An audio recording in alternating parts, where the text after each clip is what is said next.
This is Dylan over at Total Upgrade Automotive.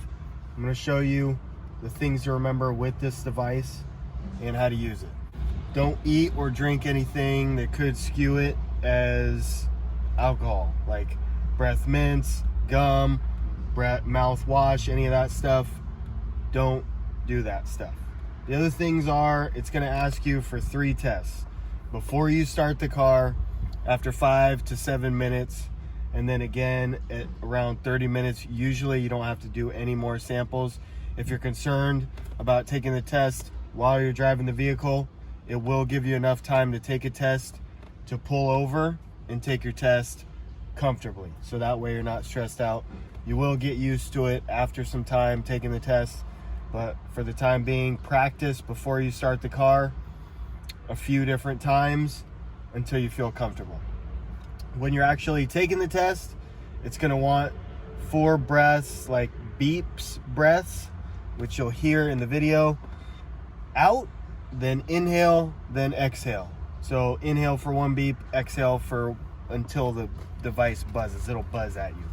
The main things that I tell everyone is don't pause in between your sample. So don't go. Your test should always be constant. No pauses in between inhale, exhale, or exhale, inhale.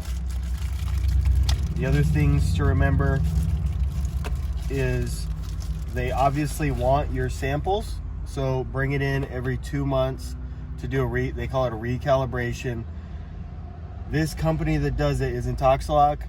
They charge you for everything. So follow these instructions. Don't skew them, because they will add a fee if you miss a sample. If you blow any percentage, they'll charge you. I think they charge you like 75 bucks every single time. So make sure you're not making any mistakes and you're following the rule exactly. Another problem we run into is people are taking trips, or they don't use their vehicle because they work at home or they're on a trip or what have you.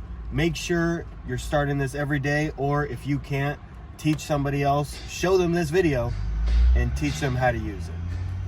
So every time you get in the car, you don't want to key it on. If you key it on, you're not going to be able to use this device. So key off, press the button, listen for a beep, let go. It'll say clearing, and then blow. Remember, 3 to 4 beeps out, 1 beep in, and then exhale until you feel it buzz.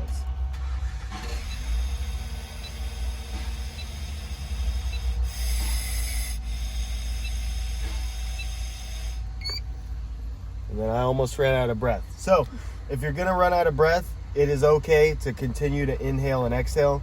Just make sure you don't pause. So test passed. Now you're okay to start the car and it's done its test. Just do that again after 5 to 7 minutes, again after 30 minutes. If you have any other questions, you can call us at any time or call Intoxalock, which we'll put their phone number in the description. Thank you, good luck. The only other quick stuff is, once you shut the car off, it allows 2 minutes to restart the car. So that's a little benefit, so you don't have to take a bunch of tests every time you turn the car off and turn it back on.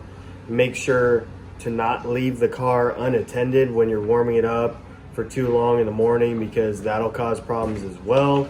If you miss a test, again, if you miss a test, they charge you $75 every single time. When the weather is really hot or really cold, the handheld can take a little bit more time to actually warm up before you can take a test. So make sure that you're allowing that time if you need to go somewhere. So if it's really cold in the morning, add extra 5 minutes for the device to warm up.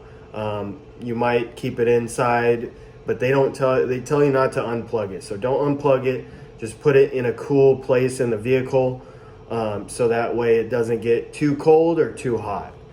And that's it.